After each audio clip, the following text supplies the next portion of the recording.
poucas palavras.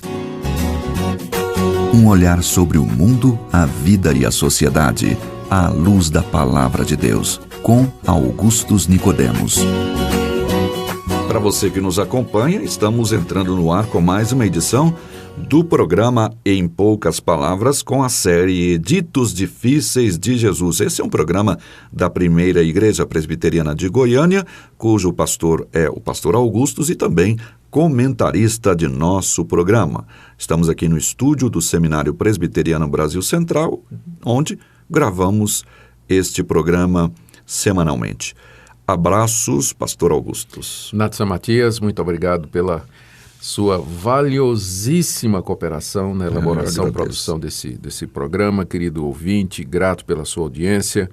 A nossa oração é que Deus use o programa de hoje para abençoar a sua vida, para que você cresça no conhecimento da graça e da misericórdia do nosso Deus.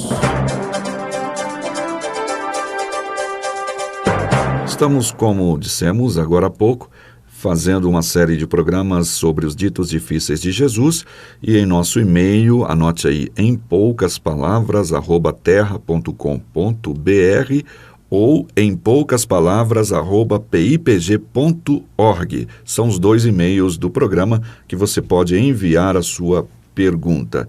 Quanto ao WhatsApp, são milhares mesmo de perguntas. Eu estou pedindo que vocês enviem para o e-mail, que fica mais fácil para a gente controlar por temas lá, tá bom? E vamos lá então a mais uma dúvida enviada para o nosso e-mail.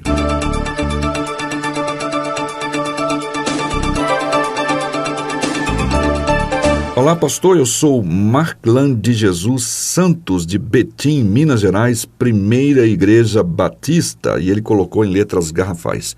Tenho uma dúvida. Só uma? Bem-vindo ao clube das várias dúvidas que muitas vezes temos e vamos aí estudando. Ele diz em Mateus 19:12, Jesus fala sobre 3 tipos de eunucos. Ele diz, porque há eunucos que nasceram assim, há eunucos que pelos homens foram feitos tais, e outros há que a si mesmos se fizeram eunucos por causa do reino dos céus. Quem pode aceitar isso, aceite-o. E aí ele faz a pergunta, eunucos poderiam ser homossexuais na antiguidade? E ele acrescenta ainda, Paulo, quando diz em Romanos, os homossexuais descritos em Romanos 1, 26, 27, nasceram por causa da total depravação humana, ou seja, já nasceram homossexuais, se tornaram por decisão própria, fazendo uma alusão com esse dito de Jesus em Mateus 19:12, pastor. Certo. Antes de entrar na explicação das palavras de Jesus, vamos tratar das questões que ele levantou, que tem a ver com a homoafetividade, não é? Hoje em dia, essa tese de que a pessoa nasce com inclinações homoafetivas, ela já vem sendo questionada pelos próprios ativistas LGTB, WYZ, eu não sei nem em que letra está mais, não é? São tantas. Né? São tantas. E porque hoje o que eles estão dizendo, o que eles estão defendendo é ideologia de gênero. Ideologia de gênero diz que a pessoa não nasce, que a biologia não define o que a pessoa é sexualmente. Mas o gênero da pessoa, não é? O que é que ela vai ser, se vai ser hétero, se vai ser homo ou tal, que tais, né? É uma definição da sociedade. É uma escolha que a pessoa vai ter. Então, eles mesmos já estão detonando a tese anterior de que a pessoa já é definida sexualmente a partir do seu nascimento, né? Ou seja, antes se dizia que a pessoa já nasce gay. Hoje em dia, eles estão dizendo que ser gay é uma opção que a pessoa toma no decorrer da sua vida. Aí ela pode passar um período sendo gay, outro período não sendo, né? Ou seja, a gente tem que deixar a pessoa escolher, porque não há uma definição biológica. Então, eles mesmos já está essa contradição, né? No próprio enunciado. No próprio enunciado. Então, ou está certa a ideologia de gênero, ou está certa a anterior, né? De que a pessoa nasce gay. Mas as duas não podem se combinar. E, na verdade, as duas, elas estão longe de estarem próximas da verdade bíblica. A verdade bíblica é que o pecado de tal maneira afetou o gênero humano que todos nós estamos manchados pelo pecado, e inclinados a todo o mal. E uma das manifestações do pecado e da corrupção do nosso coração na área sexual é exatamente esse abandono da ordem natural das coisas, não é? Homem com mulher e mulher com homem, e a adoção desse relacionamento que é contrário à natureza, né? Homem com homem e mulher com mulher. Paulo fala muito bem disso em Romanos capítulo 1. Então, não é verdade que a pessoa nasce determinada biologicamente a ser homossexual, a pessoa nasce ou homem ou nasce mulher. E também não é verdade que gênero é uma coisa que você vai definir socialmente, porque isso seria ignorar a biologia, não é? A maneira como nós fomos nascidos, né? A determinação biológica que há em nós. Bom, mas isso foi apenas a guisa de explicação, né? Porque foi levantada essa contextualização. Né? E agora nós vamos voltar para o texto, né? A pergunta é a respeito dos eunucos, né? Se aqueles eunucos mencionados por Jesus em Mateus 19, no verso 12, eles se referem aos homossexuais da antiguidade. Bom, o eunuco era um oficial de algum rei que era encarregado dos negócios do rei e não poucas vezes de cuidar do harém do rei. Aqueles reis orientais, né, poderosos e totalitários, eles costumavam ter um harém, ou seja, uma coleção de mulheres, né, que eram concubinas. E algumas eram consideradas esposas, outras eram concubinas, mas era costume desses reis orientais ter esses haréns, né, onde havia essas mulheres. Algumas eram prisioneiras de guerra, outras eram escolhidas dentre o próprio povo, e havia outros critérios. E para cuidar desse harém, né, o rei nomeava um eunuco. O eunuco, por definição, ele tinha que ser uma pessoa que não fosse tentado, não estivesse debaixo de tentação ou atração por essas mulheres, porque aí seria colocar raposa para cuidar de galinheiro, né? Não faz sentido. Então, havia algumas opções. Havia pessoas, poderia ser, que o rei escolhesse alguém que não se sentisse atraído por mulher, porque era homossexual, é possível isso. O rei poderia escolher gente que não tinha necessidade, urgência ou apelo sexual tão forte a ponto de que trairia a confiança do rei se deitando com aquelas mulheres, e não precisa ser homossexual para isso. Tem pessoas que não têm nenhuma inclinação homossexual e simplesmente não querem casar, não conseguem conviver bem. Não vê nenhuma atração no sexo. Isso, consegue conviver bem sem qualquer tipo de relacionamento. E em outros casos o rei mandava castrar a pessoa, mandava castrar o homem para que isso inibisse o desejo e o impulso sexual.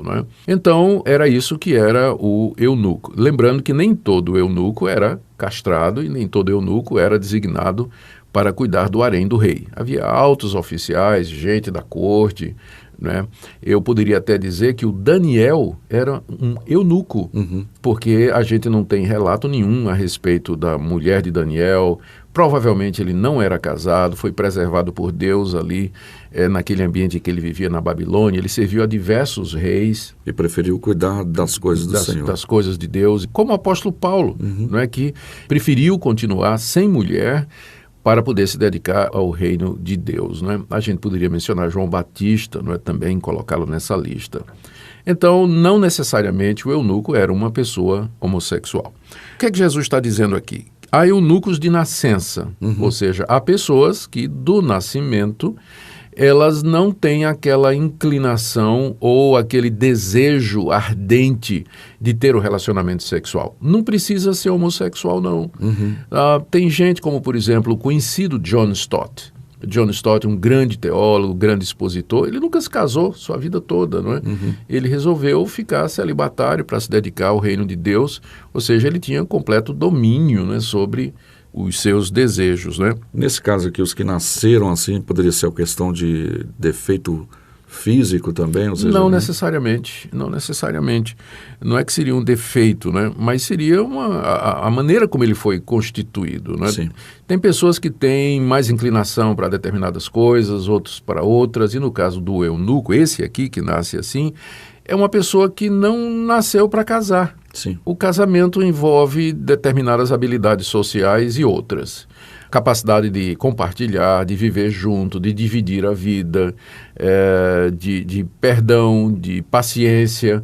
E algumas pessoas simplesmente preferem a vida celibatária a entrar num relacionamento Inclusive, desse pastor, tipo, né? há alguns que até perguntam, vasculhando os e-mails, que há pessoas que querem ser solteiras, né? E às vezes diz, por que eu não posso ser solteiro? Pode. Eu solteiro, e às vezes a pessoa fica pressionando, não, então deve ser homossexual. Você não quer um relacionamento heterossexual, então é porque é homossexual, né? Pois é, para mim esse é um dos equívocos que é cometido hoje e que traz grandes prejuízos. Embora o casamento seja uma regra geral, isso não significa que ele é para todos.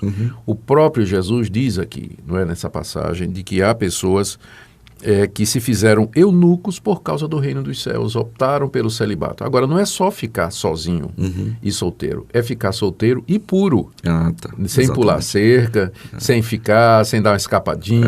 Eu não gosto de casamento, mas eu gosto de sexo. Pois é. Então, é solteiro e casto, né? E puro.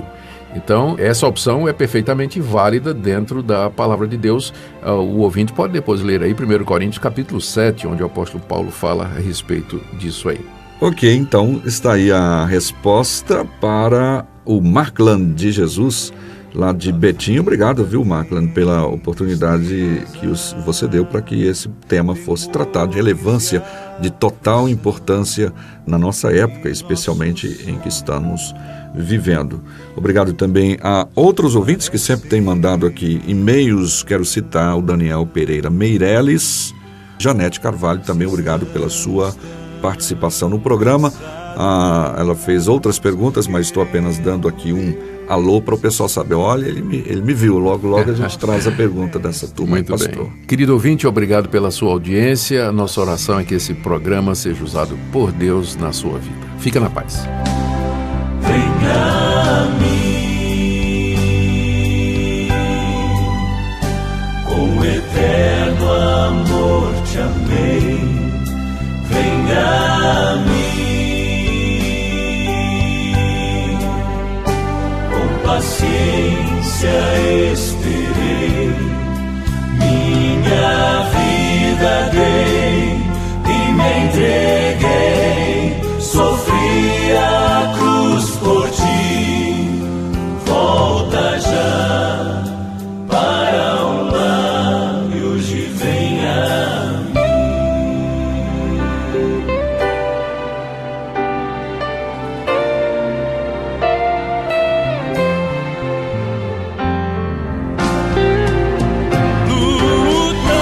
Lutar até cansar, parece ser assim quando vivemos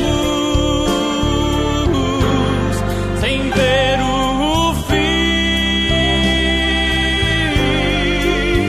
Mas ao sentirmos a firmeza da mão que nos conduz, não temeremos. Nós temos Jesus. Venha a mim, com eterno amor te amei. Venha a mim, com paciência esperei, minha vida dei e me entreguei, sofri a cruz por ti, volta já para o lar que hoje venha a mim. Venha a mim, com eterno amor te amei. Venha a mim, com paciência. Em poucas palavras, um olhar sobre o mundo, a vida e a sociedade, à luz da palavra de Deus. Apresentação Nadson Matias. Comentário Augustus Nicodemos. Um programa da Primeira Igreja Presbiteriana de Goiânia, Rua 68, esquina com 71 Centro. Visite o nosso site www.pipg.org. Apoio Seminário Presbiteriano Brasil Central, Goiânia.